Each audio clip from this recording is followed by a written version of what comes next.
guys, how's it going? Welcome to my third Camp Nanowrimo vlog. Today is Thursday, April 17th, and I am not in the mood to write. If you watched last week's vlog, you'll know that about halfway through the month, I tend to get into a bit of a slump, and I'm not feeling as slumpy as I have been the last couple days. That write-in yesterday really helped, but I guess I'm just not feeling inspired today. So my solution, clearly, is to pick a generator. I was looking at what randomized generator I would use and kind of what would really get me started, and I don't know, because I'm in this kind of bland mood, nothing was really inspiring me. But then I remembered on 7thsanctum.com they had a randomized generator.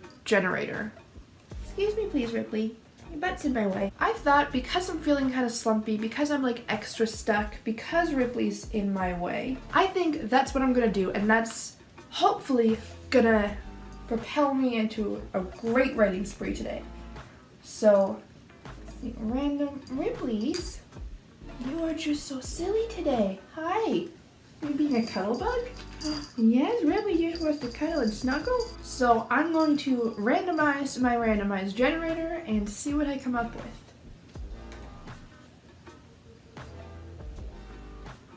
Tree being name generator. Okay. I guess that means that my next seed is going to have a talking tree. And it automatically generated 10. I'm just going to go to generate 5.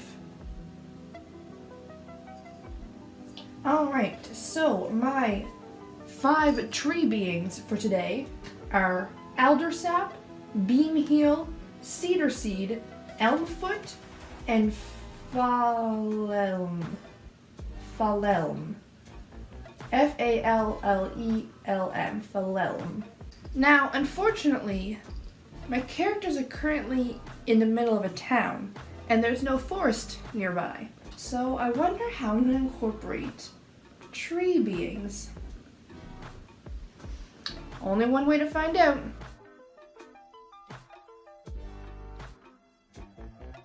(1,409) words later, I am at 17,255 words total for the month of April, and I am finally caught up and a little bit ahead of where I should be, so I'm feeling so much better. That actually went so much smoother than I expected it to. Like I said, the scene that I had stopped at was really inconvenient for that specific prompt. The last thing that I wrote was Elisar officially announcing Fief as her apprentice, and then they kind of discussed a little bit the discovery of her magical abilities and just talked about it a little bit, and Fief decided, nope, overwhelmed, don't want to talk about this right now. So they decided instead to just jump into her training, because Elisar explained that regardless of whether they have magical abilities or not, magic is going to be the last thing that a healer learns, because they want to know, like, you know, the science of the body and everything before they start relying on magic.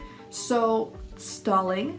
So I decided today to write a scene where they went to the market to get some supplies and things to start her training. They picked up things like ointments, bandages, a notebook, and then they got to the last stall where they had herbs and other plants, medical supplies, and that is where I incorporated my little tree being. I decided that the plant merchant had found an abandoned little orphaned tree building as a seedling a couple years ago and had raised it, and the poor little thing is just so sad because it's an orphan and it misses all its other tree people because it's stuck living in the town now. It kind of took a liking to Fief. When she walked by, it was like shaking its little branches at her. It's really cute in my head.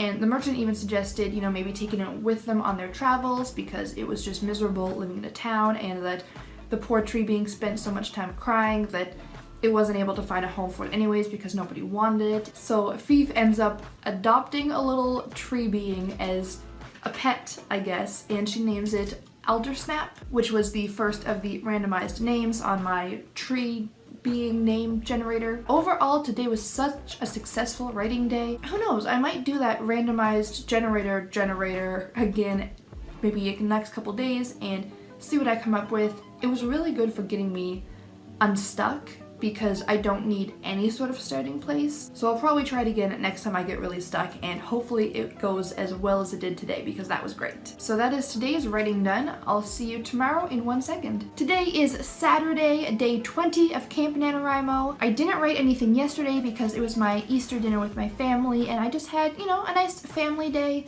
And Thursday, I don't know if there's a reason why I didn't write Thursday. I think I just didn't. I think I overslept, and then by the time I got home from work, I just wasn't really in the mood and I just didn't write. So I did definitely fall behind, but I just did a really productive writing session. I was watching the live stream from the AuthorTube cabin. I'm cheating and looking up the names because I don't want to forget anybody. Becca C. Smith, Haley Bascom, Jessica from JLW Reads, Kate Kavanaugh, Marissa Mohi, Phoebe Woods Writes, and Emily Bourne. So I just watched their live write-in. It was so productive. I wrote 1,532 words and brought my camp total to 18,757 total. So I am still a little bit behind, but since my target is 1,000 words a day, writing 1,500 really helped, not only helped me catch up, but just helped like my confidence build up. Aside from the fact that, he's Buck, aside from the fact that I always hit a slump about halfway through,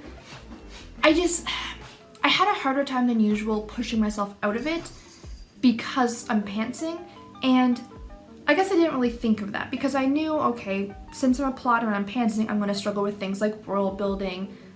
Characters are going to be a little bit less deep to begin with. There's going to be a little bit of plot holes, a little bit of inconsistencies, stuff like that. But I didn't quite realize how hard it would be once I lost my momentum to get it back. You know, if I can't rely on my momentum or just like my writing mood, I have to rely on being excited about my story, and that's how I get myself back into the groove of writing again. But when I'm not really feeling motivated and I've lost my momentum and I don't know my story, I don't know, I'm missing something, and I have a hard time getting back into it, I've learned. Not only was it hard because I don't know what I'm writing each day, which, I mean, is an expected challenge when I'm doing this pantsing project, but I didn't have anything to look forward to. I didn't have anything to like start building towards. Like, I was looking at my story and I was just getting overwhelmed because there was just so many pieces that weren't fitting together and so many loose ends that I just didn't know how to weave back into the story, and too many unanswered questions, and it was a lot. Honestly, it was just a lot for me and it was overwhelming. So what I did is, before I started actually writing for today, I just sat down in front of my keyboard, stream of consciousness, just wrote out what I was stuck on, why I was stuck, what I'm thinking, all that stuff, and it was so helpful. Instead of having it just spiraling in my head of, I'm stuck with this, I'm stuck with this, I'm stuck with this, I was able to see, okay, here are the 3 main challenges. Okay, now let's work on them. And what I had considered doing originally is to just skip ahead a bit because I was stuck at the exact scene I was on. So usually I would just, you know, put in point form, okay, these 3 things need to happen, and then move on to a different scene that would be easier to write.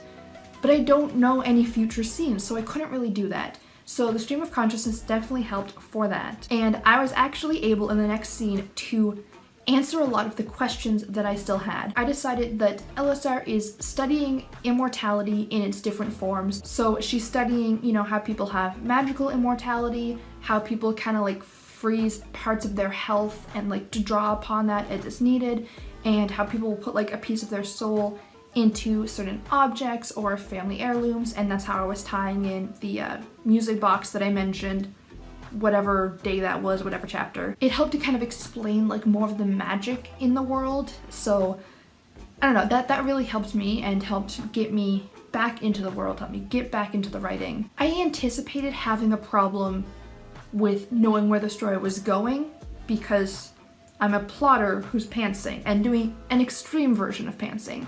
So I knew that was going to be a struggle for me, but I guess I just didn't realize that it would be just as challenging because I didn't know where I'm currently at. You know, not only do I not know where the story is going, I don't know where the story is. It's not in my head, it's not making sense. I've had all these things that I'm tying together and I don't know what any of them mean. And I really just needed to kind of stop, think it out, and figure out what I'm currently doing so that I can figure out what comes next. So yeah, this was just such a productive night, and I kind of wanted to push myself a little bit further and try to get another 500 words, but honestly, because I'm just getting out of my slump, I don't want to overwork myself and wear myself out. So I think that instead of having one big write-a-thon day where I get completely caught up for 3 days of missed work, I think I'm just gonna, go back to adding just a couple hundred words extra each day and get myself back on track that way. And if I'm in a writing mood and inspiration hits, of course I'll write more, but I'm not gonna force myself to tire myself out, basically. So I guess that's enough rambling for now. So I'll see you in the next clip, which will hopefully be tomorrow. And today is Sunday. I am so close to being caught up. Today actually went so much better than I expected. After last night, I woke up this morning and I was just in such a motivated writing mood, which is awesome. It also helps that it's really stormy and rainy outside, so it's just that nice, writing atmosphere. But just to give myself a little bit extra motivation, I rewatched last week's writing stream on Kevlandia's channel, and that was just I was really the extra push I needed, so I was really happy. I got 1,993 words, and I brought my total to 20,750.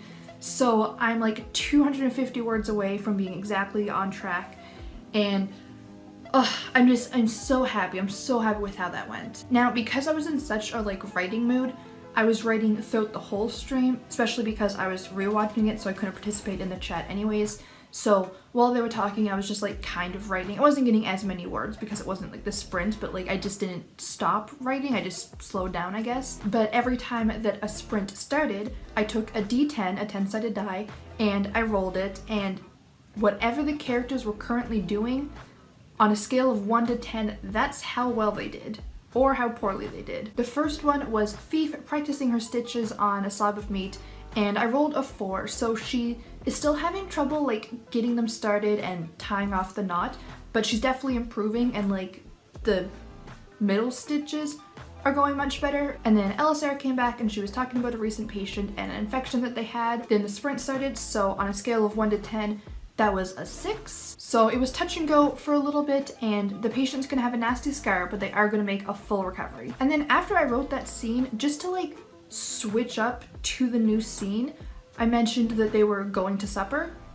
and then that's when we started the sprint. So on a scale of 1 to 10, their supper was a 9. So I wrote a scene about just how delicious the food was, and that the innkeeper is still giving them free food, and they got a chocolate cake for dessert. And then finally we got to the scene that I had been building up to, where Fief is finally starting to learn her magic, and it's the first time that she's actually consciously trying to use it.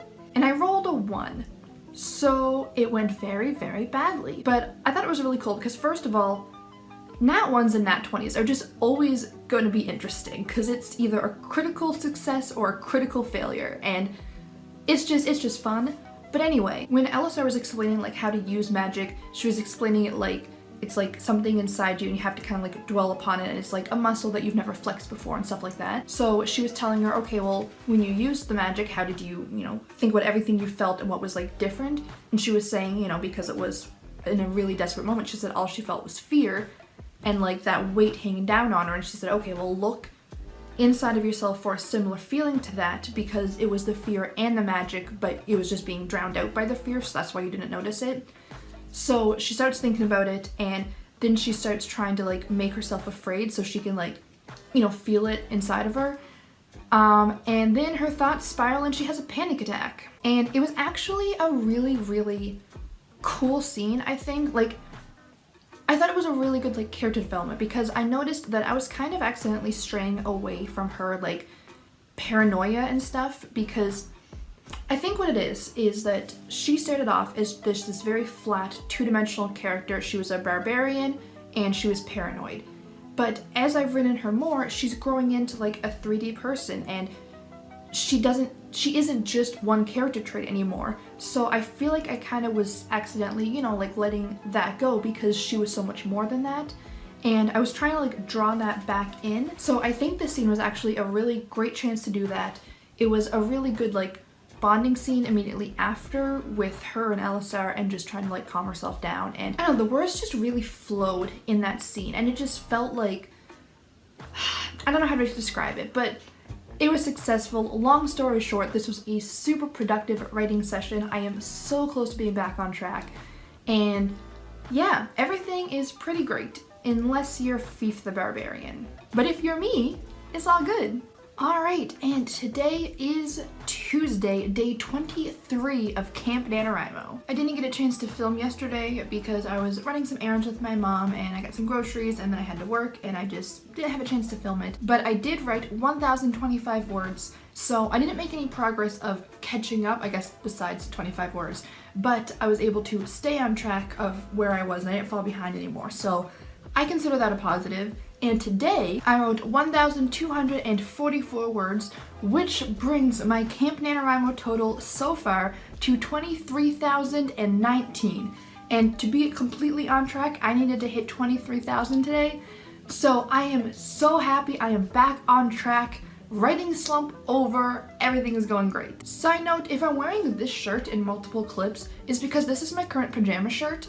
And I haven't gotten dressed yet, so I don't really wear the same clothes every day, just pajamas. Today, since my biggest focus was on catching up, I decided to try really speed writing. Now, I like the idea of doing fast drafts, but it is not something I'm very good at. I'm slow, methodical, I have to think of everything. Since I'm already trying things that I'm not necessarily good at or comfortable with as a writer, I thought I would also try fast drafting. So I wrote as fast as I can. I tried my hardest not to stop. I tried to avoid the backspace. I did hit it sometimes. I tried not correcting my typos, and I think that's why I got a little over 1,200 words, which is a lot more than I usually write. It was like 45 minutes or something, which I'm a slow writer, so that's huge. So today it was mostly just speed writing as fast as I could to kind of get past the more like, I don't know, the stuff that just kind of felt a little bit slower, a little bit boring, to get kind of more into the action of things. And I think it's going a lot better. I think that tomorrow when I start writing, I end at a really good place that I can make some big decisions and I can really move the plot forward. So even though today may not have been really productive story-wise, it was really productive writing-wise, and it's just kind of setting everything up for tomorrow to be even better. But that is all I have for today. I'm going to close out this vlog now so I can have this edited and up in time for Wednesday morning. So thank you so much for watching. I'm definitely having a lot more fun and I feel so much lighter after getting out of this writing slump. As always, please click the like button if you enjoyed this video to let me know. And if you want to keep following and see how I end up, there is still one Camp Nanowrimo vlog left. So stay tuned next week to find out whether or not I end up winning. Hopefully I do, but who knows? So I hope to see you guys next time, and until then, have a great day. Bye!